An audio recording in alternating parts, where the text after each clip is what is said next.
we shall start this interaction with an introductory remark by General Dhillon, GOC Chinarkor, followed by an overall security briefing by the DGP, and thereafter the ADG CRPF will also give us opening remarks.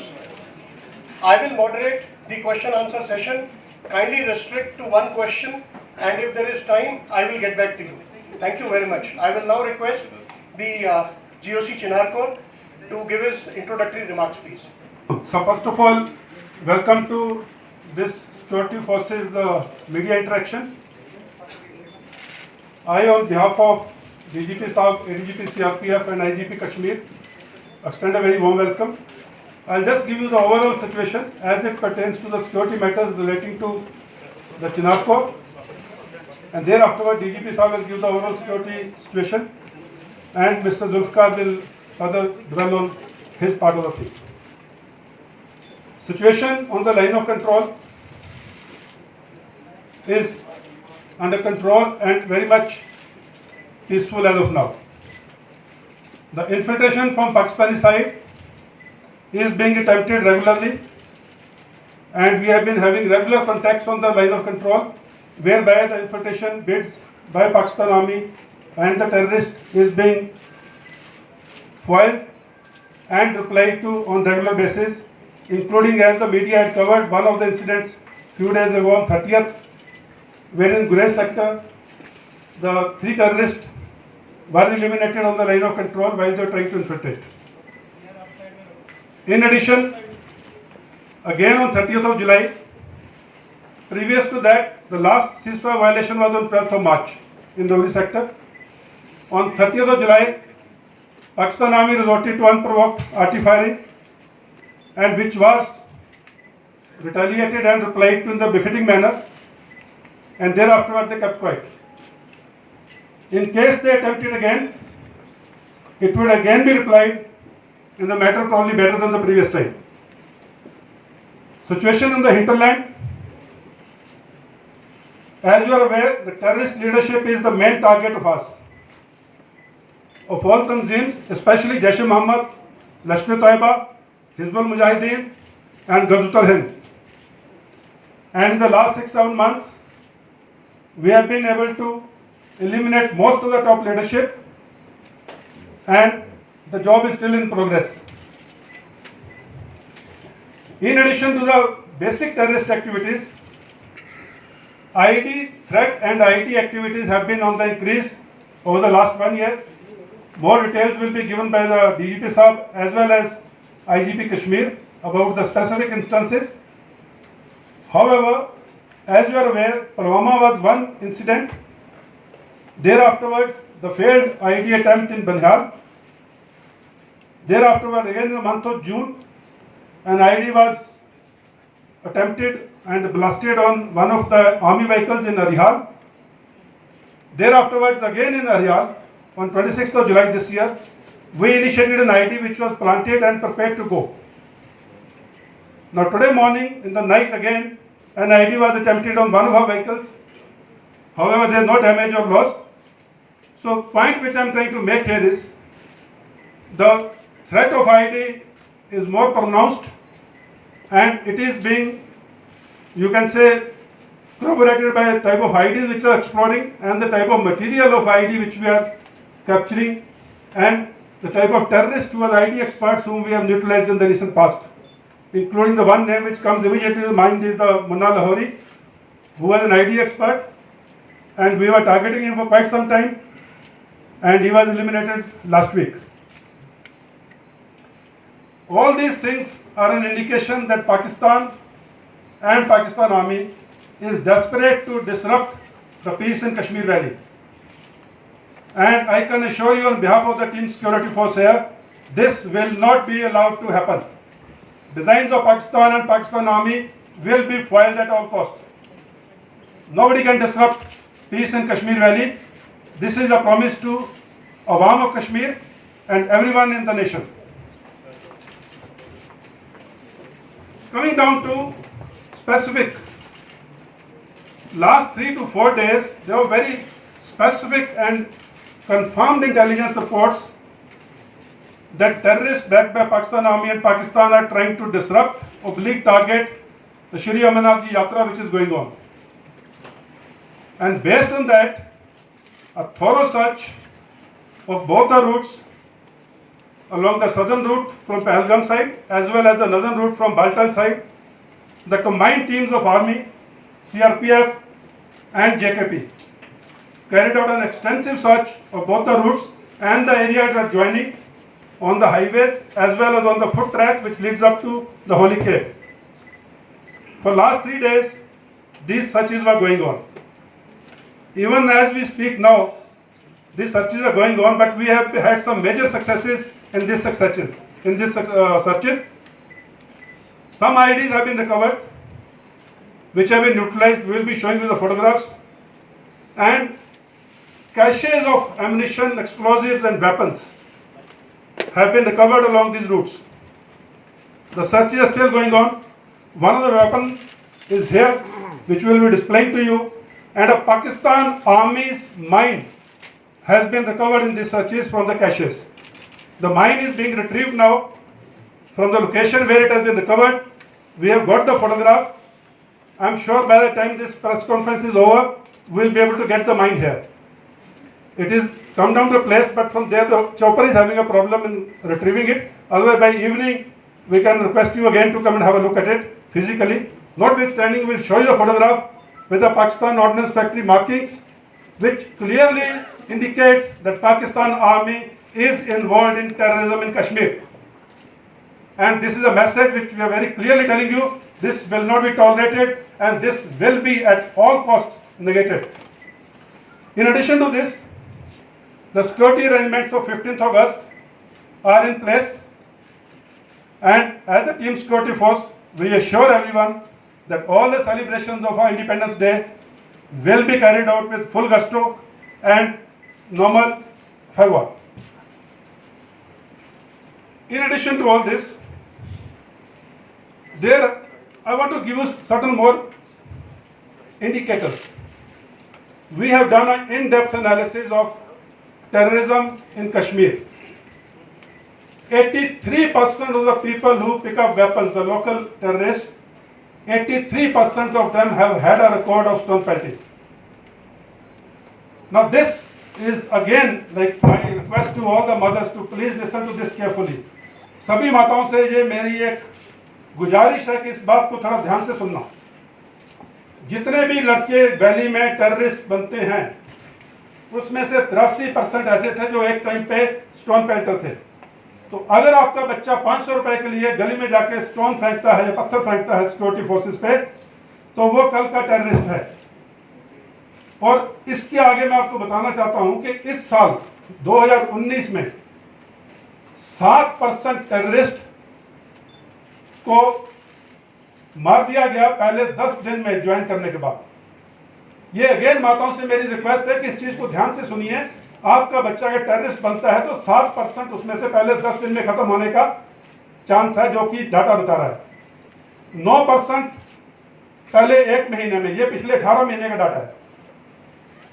36% 3 महीने में, 17% 3 महीने में, 36% 6 महीने में, और 64% of the terrorists to pick up a weapon are eliminated within the first 1 year. Now this is the shelf life of a terrorist who picks up a weapon. So a stone pelter of today, his mother should be very clear. If he or she, the father and the mother, don't stop their child from going for stone pelting, chances are he would be eliminated within the first 1 year of his picking of weapons. The recovery of the sniper and the other material of IEDs and including the Pakistan Ordnance Factory mine, since the search is still going on, the troops are still on ground, the area has fully not been sanitized, the complete Yatra route of the north and south, the searches are still going on, so I would not like to divulge the locations and other places, but suffices to say, it has been recovered on the Shri Amarnath Yatra route. And the point about Amarnath Yatra being called off, I am hearing it for the first time. At least I am not aware of it. What I am aware is, because of the weather condition last 4-5 days, the Yatris have been stopped in Jammu, so that the condition of the track leading up to the Holy Cave is very bad, and there are certain shooting stones which are happening. and certain places in between Jammu and Banihal, there are roadblocks and there are landslides. So for that reason, for the safety of the Yatris have been told to halt at Jammu till these things clear up. And that's a separate issue altogether. Chandra Saab, as you said that militants are waiting on the other side of LC. What's the total number of militants on the launching pads and what is the total number of militants present in Jammu and Kashmir, particularly in South? Okay, this is a very often asked question and very often asked answer I'll give you. Very often given answer I'll give you. The numbers, we, because of being operational details and which launch pad has got how many, those intelligence reports are not shared for the reason of compromise of our sources, as also they might shift the locations if they come to know, okay, this is where we are aware. So these are operational details. I'm sorry I won't be able to share with you. Thank you. Sir मैं Asif news 24 से sir मेरा सवाल है क्या Balakot strike के बाद पाकिस्तान की policy में कुछ चेंज देखा जा रहा है जिस तरह की वहाँ पे एक्शंस हो रही है as a military level and army level. दूसरा जो आपने बताया कि इन्फिल्ट्रेशन अटेम्प्ट्स लगातार हो रहे हैं जम्मू से भी कश्मीर से, क्या अभी तक कोई सक्सेसफुल इन्फिल्ट्रेशन हुई है? इस तरह की लगातार रिपोर्ट्स है कि कुछ जैश ए मोहम्मद के फिदाई मिलिटेंट साउथ कश्मीर में पहुंच चुके हैं, और क्या क्योंकि ऑलरेडी बहुत सारे मिलिटेंट मारे गए हैं इंक्लूडिंग पाकिस्तानी, क्या कम से कम आप ये बता सकते हैं कि कितने पाकिस्तानी मिलिटेंट अभी कश्मीर में मौजूद है, पर्टिकुलरली साउथ एरिया? देखिए, बालाकोट एयर स्ट्राइक्स के बाद में पाकिस्तान मिलिट्री की पॉलिसी में क्या चेंज हुए हैं, those are little strategic level intelligence analysis which I would not like to share now. The second part of question is कितने पाकिस्तानी मिलिटेंट्स इन्फिल्ट्रेट हुए हैं, कितने इस वक्त वैली में हैं, those details also unfortunately I can't share with you in the open forums, but suffices to say and I want to assure you we are aware of it and we are dealing with it. I would request the DGP Saab to speak a few words on the overall security situation, and I would also request somebody to just lift this cover from the weapon. Ladies and gentlemen, this is a M24 American sniper rifle.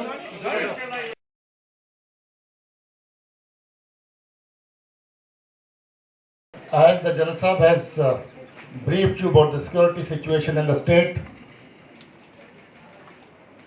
Team SF has been focusing on very targeted outfits, which mainly included Jaish-e-Mohammed and Lashkar-e-Toba. We've been able to eliminate their leadership in Kashmir Valley, and the number of leaders who are surviving is very limited now. As along our CI ops against the terrorists, we've been able to eliminate some of the groups altogether. AGH, hardly anybody exists now. 1 or 2 fellows are left. Al-Badr is almost decimated. HM is demolished to a large extent. So overall number of active militants in the valley has come down, and the number of active militants in Jammu region is also 8, with the surrender of 1 militant couple of days ago in Kishtwar. Our second target was the terror support network, because of which the militancy thrives and survives in the state. So therefore our strong action was targeted against OGWs, and a very large number OGWs were picked up, arrested, detained. Apart from them, we have also taken care of the organizations which were resorting to unlawful activities like Jamaat Islami, JKLF, and their activists and leaders also have been booked under various sections of law.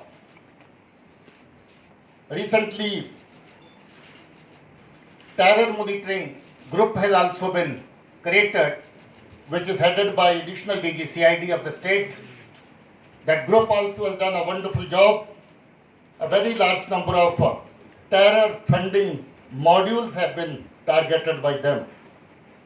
So on the whole, situation showed good improvement, and we have seen that Shri Amarnath Ji Yatra, which has been there for the last little over 1 month, had seen 3,40,000 people visiting the holy cave.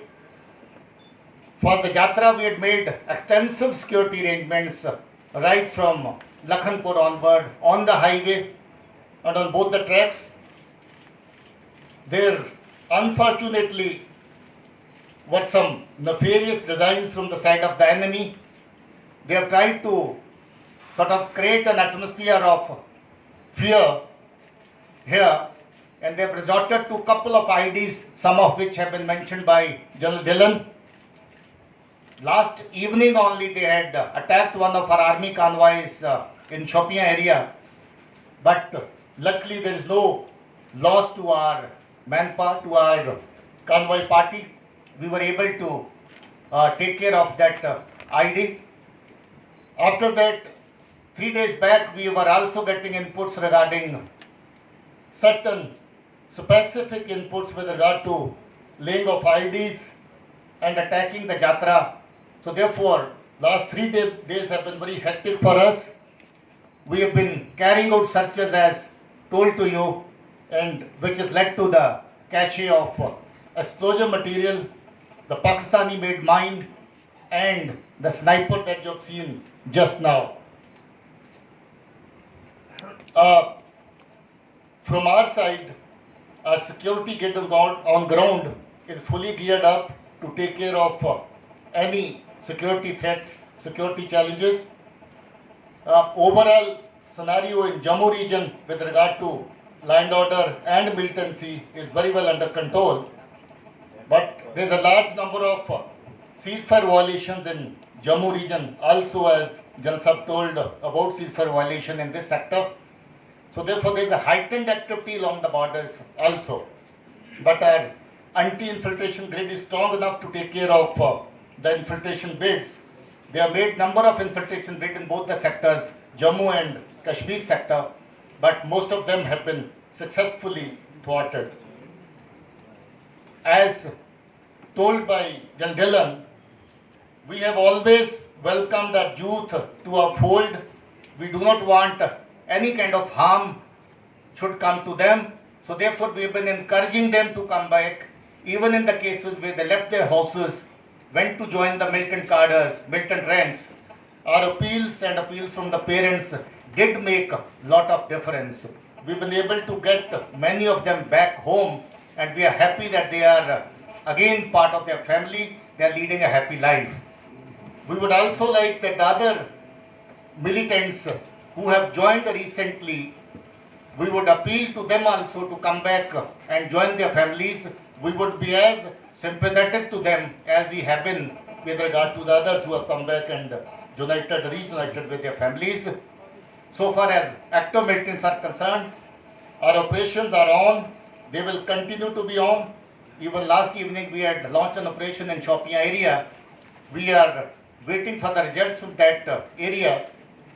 Similarly, couple of days ago, Munna Lahori was eliminated along with his associated. He was also a big terror, and he was responsible for a couple of IDs, including making of ID which was used in a car blast incident at Banihal. Similarly, Fiaz Panju has been eliminated just a couple of days ago. He was also responsible for both the blast, Balat al-Dispura, and ID blast at Banihal. So therefore our efforts from security force side are on, that we create as peaceful atmosphere for our people as possible, and our efforts would continue in that direction. I would like my IG Kashmir zone to speak to you about the ID modules which have been utilized in the recent past. Thank you very much. I'll just highlight the ID threats. The ID threat has been a very important factor this year. We all know the Pulwama incident, and primarily Jaish-e-Mohammed, the proscribed terrorist organization, at the behest of the Pakistan. Most of the Pakistani terrorists, they have created this kind of modules and tried to use explosives for this kind of attacks. This year, more than 10 serious attempts were made at different places in the valley, primarily in the district, mostly in the district of Pulwama and Shopian. And of course, now the trends that we are seeing, it is shifting to the other district in South Kashmir. So in these ID modules, several people have been arrested. The cases have been detected, besides active operations which have been launched. Some of the key themes in this kind of incidents of Jaish-e-Mohammed, like Munna Lahori, it was mentioned, before that Kamran, before that Usman, all these Pakistanis were responsible for this kind of attack. This kind of explosives and other things have been also recovered. As I said, at least 5 active modules which were behind this kind of explosives, ID making, they have been arrested. And we have also seen that sometimes these explosives are used from different, like it is stolen from different places. So we are taking a very strong step in this regard. Government has issued orders in order to regulate the explosives also, and we are working on these modules. As it was mentioned by the DGP and the Corps Commander, as we are speaking, there is an active operation which is going on in Shopian. Yesterday night in Shopian, there was a very serious ID attempt on a vehicle. Luckily, no damage was there. So with this, I hand over the mic to ADG as CRPF.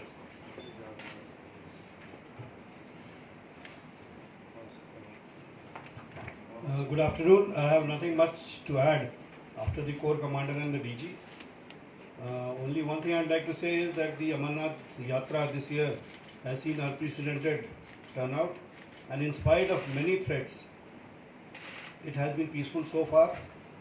Yesterday's operation has been mentioned by others, so I will not repeat it, but there have been serious attempts to disrupt the Yatra. But the hard work of the security forces, the use of technology this time, and above all, the cooperation of the people of Jammu and Kashmir. I would thank them the most, because right from Lakhanpur to the Cape, all along they have been very cooperative, and the public has really stood by us. So their contribution I would like to openly acknowledge in this Yatra, and I am sure we'll keep getting their cooperation in the future also. And secondly, one thing again I would highlight, we talked about the IDs. It was applicable to all the forces also. None of us was also moving during the time. No army, no CRP, no BSF.